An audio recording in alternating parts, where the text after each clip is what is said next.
Hello everyone, स्वागत है आप लोगों का एक और नई वीडियो में। आज फिर मैं आपके लिए बेहद इंपॉर्टेंट प्रैक्टिस सेट लेके आया हूं, जिसमें हमने कई प्रश्न लिए हैं जो कि विभिन्न प्रतियोगी परीक्षाओं में बार बार पूछे जाते हैं, जैसे रेलवे, एसएससी, बैंक, अग्निवीर परीक्षा, स्टेट लेवल के एग्जाम, सभी में ये प्रश्न बार बार आए हैं। इन्हीं इंपॉर्टेंट प्रश्नों को हमने लिया है, तो आप ध्यान से प्रत्येक प्रश्न को देखना, वीडियो में ही याद करने की कोशिश करना। सिंपल तरीके से हम बताने वाले हैं। बिना देर की वीडियो शुरू करते हैं। सबसे पहला क्वेश्चन देखते हैं। 1 किलोवाट कितने वाट के बराबर होता है? 1 किलोवाट कितने वाट के बराबर होता है? Option A 100 watt, option B 10,000 watt, option C 10 watt, option D 1000 watt. ठीक है, राइट आंसर होगा ऑप्शन डी 1000 वाट। 1 किलोवाट में कितने वाट होते हैं? 1000 वाट। ठीक है, याद रखना। नेक्स्ट अगला क्वेश्चन है सेकंड, प्रकाश वर्ष द्वारा किसे मापा जाता है? ठीक है, प्रकाश वर्ष द्वारा किसे मापा जाता है? ऑप्शन ए गुरुत्व, ऑप्शन बी वेग, ऑप्शन सी दूरी, ऑप्शन डी विद्युत। ठीक है, राइट आंसर होगा ऑप्शन सी दूरी। दूरी को मापने की सबसे बड़ी इकाई है प्रकाश वर्ष। ठीक है, नेक्स्ट अगला क्वेश्चन है तीसरा, मिश्रण प्रकृति में क्या हो सकता है? मतलब जो मिक्सचर होते हैं वो प्रकृति में क्या हो सकता है?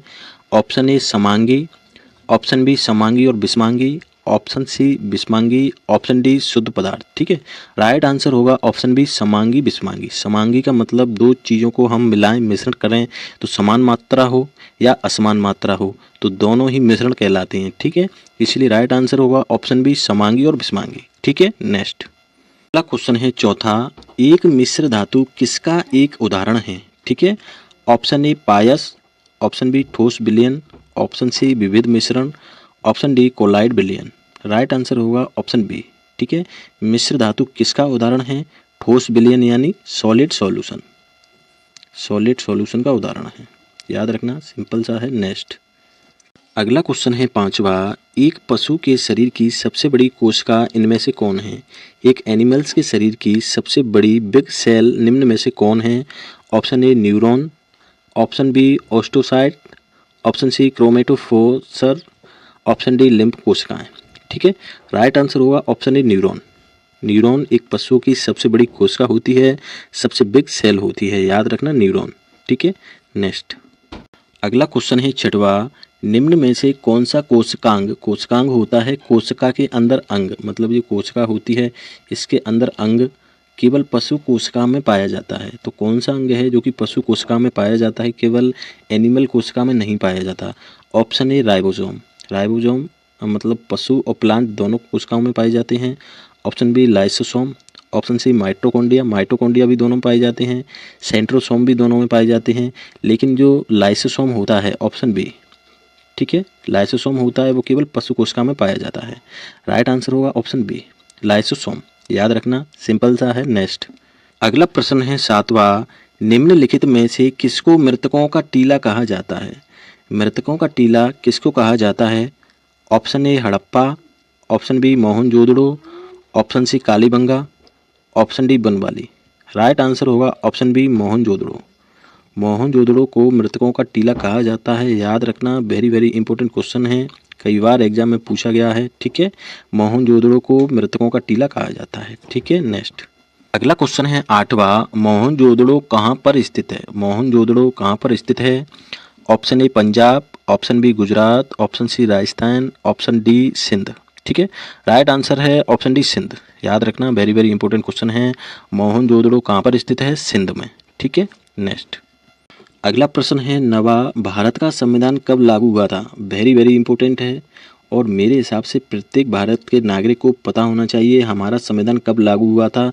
ठीक है, तभी से हम गणतंत्र दिवस मनाते हैं जो कि 26 जनवरी 1950। राइट आंसर होगा ऑप्शन सी 26 जनवरी 1950। तभी से हम हर 26 जनवरी को गणतंत्र दिवस या संविधान दिवस के रूप में मनाते हैं। ठीक है, याद रखना, भारत का संविधान कब लागू हुआ था?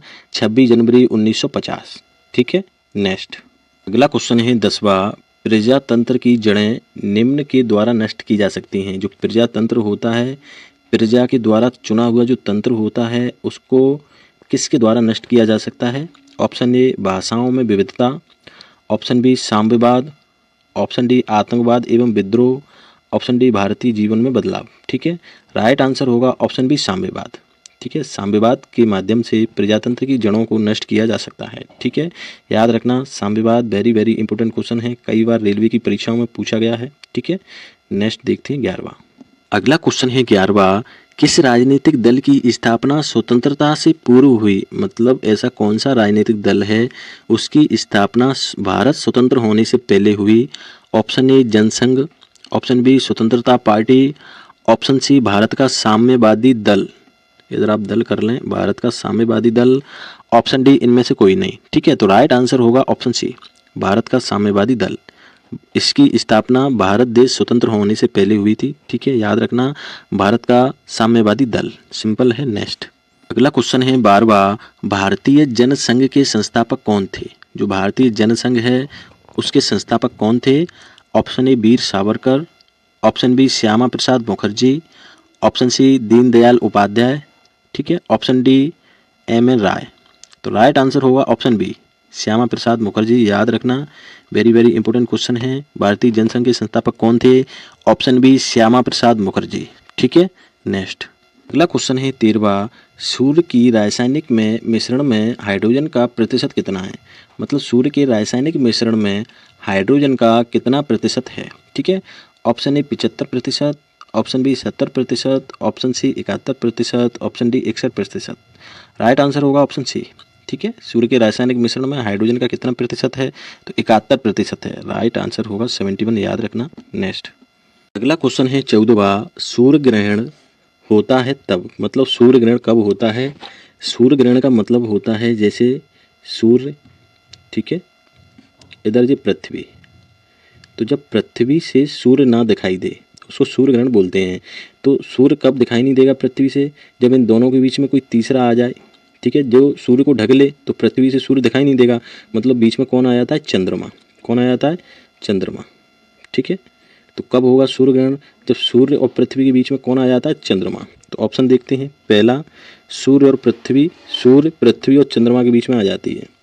सूर्य पृथ्वी, तो सूर्य बीच में थोड़ी आता है। ठीक है, अगला चंद्रमा पृथ्वी और सूर्य के बीच में आता है। ठीक है, चंद्रमा है ये बीच में, चंद्रमा सूर्य और पृथ्वी के बीच में आ जाता है। तो राइट आंसर होगा ऑप्शन बी। ठीक है, कब होगा सूर्य ग्रहण?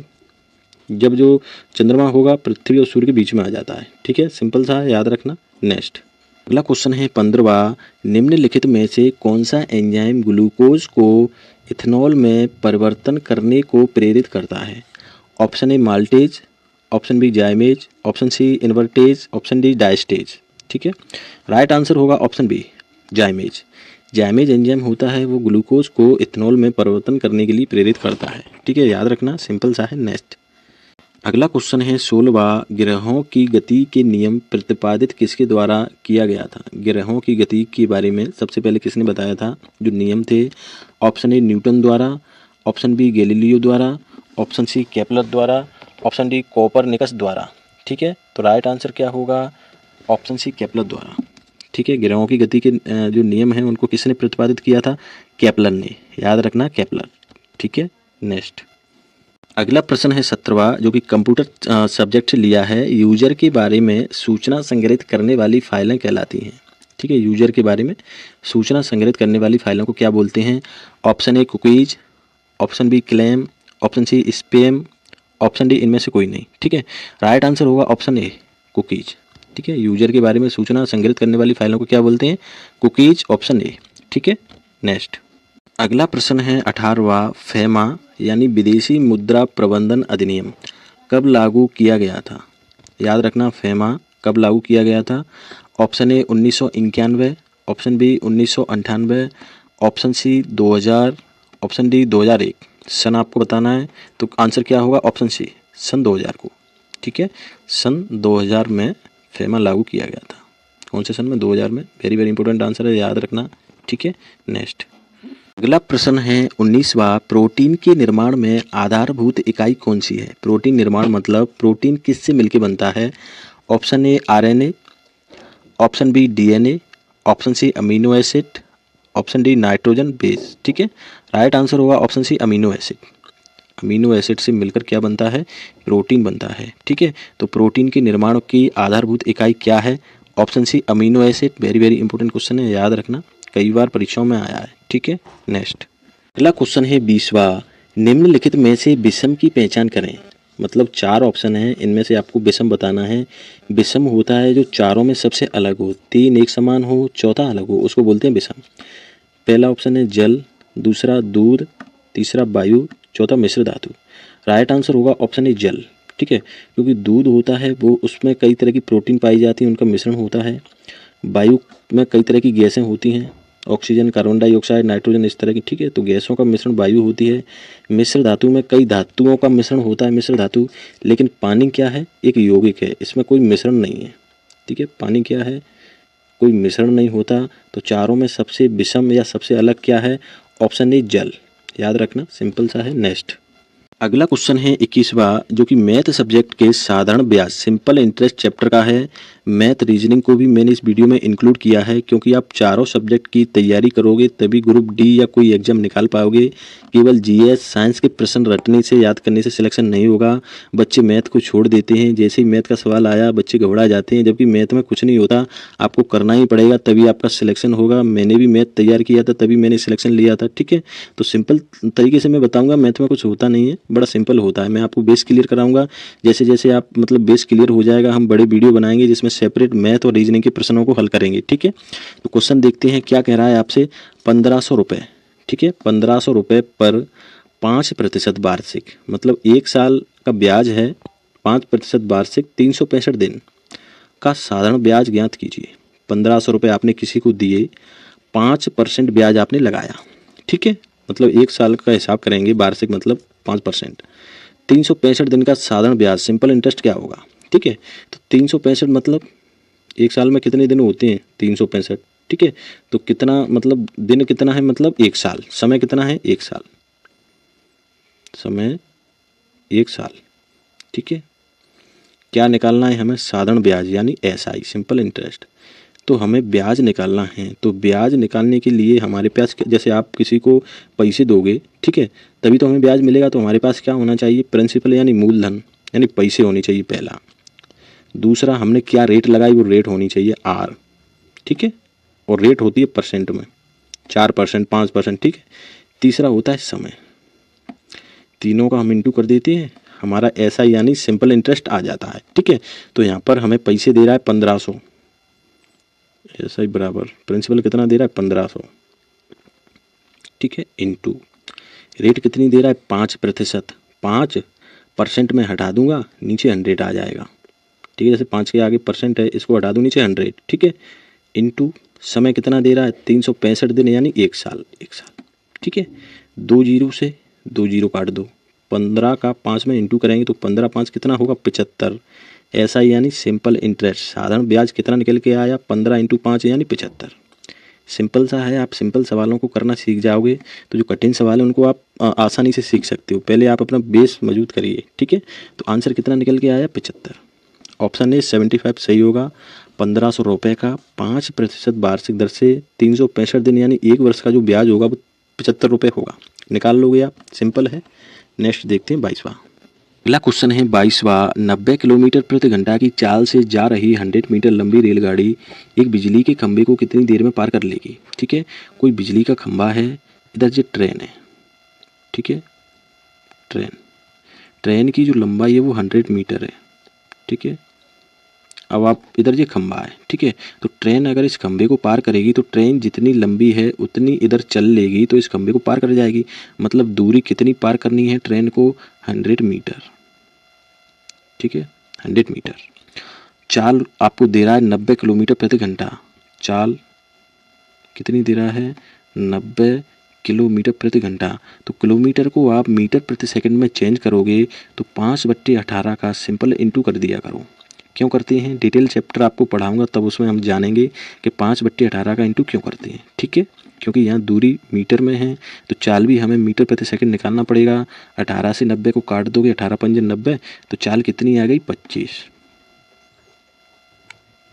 5 का 5 में इंटू करेंगे तो चाल बराबर 25।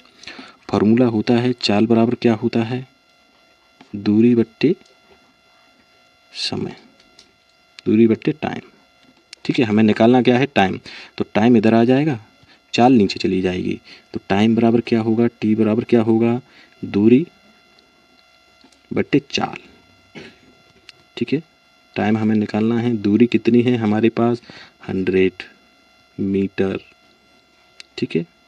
चाल कितनी है 25 मीटर प्रति सेकंड, चाल नीचे रखेंगे। 25 से 100 को काट देंगे 4 बार, ठीक है। तो समय कितना निकल के आया 4 सेकंड। सिंपल है, फॉर्मूला याद रखना, चाल बराबर दूरी बट्टे समय, सबको पता है, बचपन में हमने पढ़ा था, ठीक है। तो टाइम कितना निकल के आया 4 सेकंड। ऑप्शन कौन सा सही होगा, ए वाला 4 सेकंड। सिंपल सा है, आप कर सकते हो, प्रैक्टिस करना। नेक्स्ट क्वेश्चन देखते हैं 23। अगला क्वेश्चन है 23वां, 1 से लेकर 100 तक की सभी संख्याओं का योग कितना होगा। मतलब आपसे कह रहा है कि 1 + 2 + 3 ऐसे करके 100 तक की सभी संख्याओं का योग मतलब जोड़ कितना होगा। जैसे हम सभी संख्याओं को जोड़ें 1 2 3 4 सबको, तो योग कितना होगा। सिंपल तरीका मैं आपको बता रहा हूँ, आपसे 1 से लेके 100, 1 से लेके 5000, 10,000 कितनी भी संख्याओं का योग पूछे, सिंपल मैं बता रहा हूँ जितनी संख्याएं उतना आपको n, ठीक है। फिर n + 1 बटे में 2। जैसे कितनी संख्याएं 100, तो 100, ठीक है। ब्रैकेट में कितनी संख्याएं 100, एक जोड़ देना है और 2 का भाग दे देना है।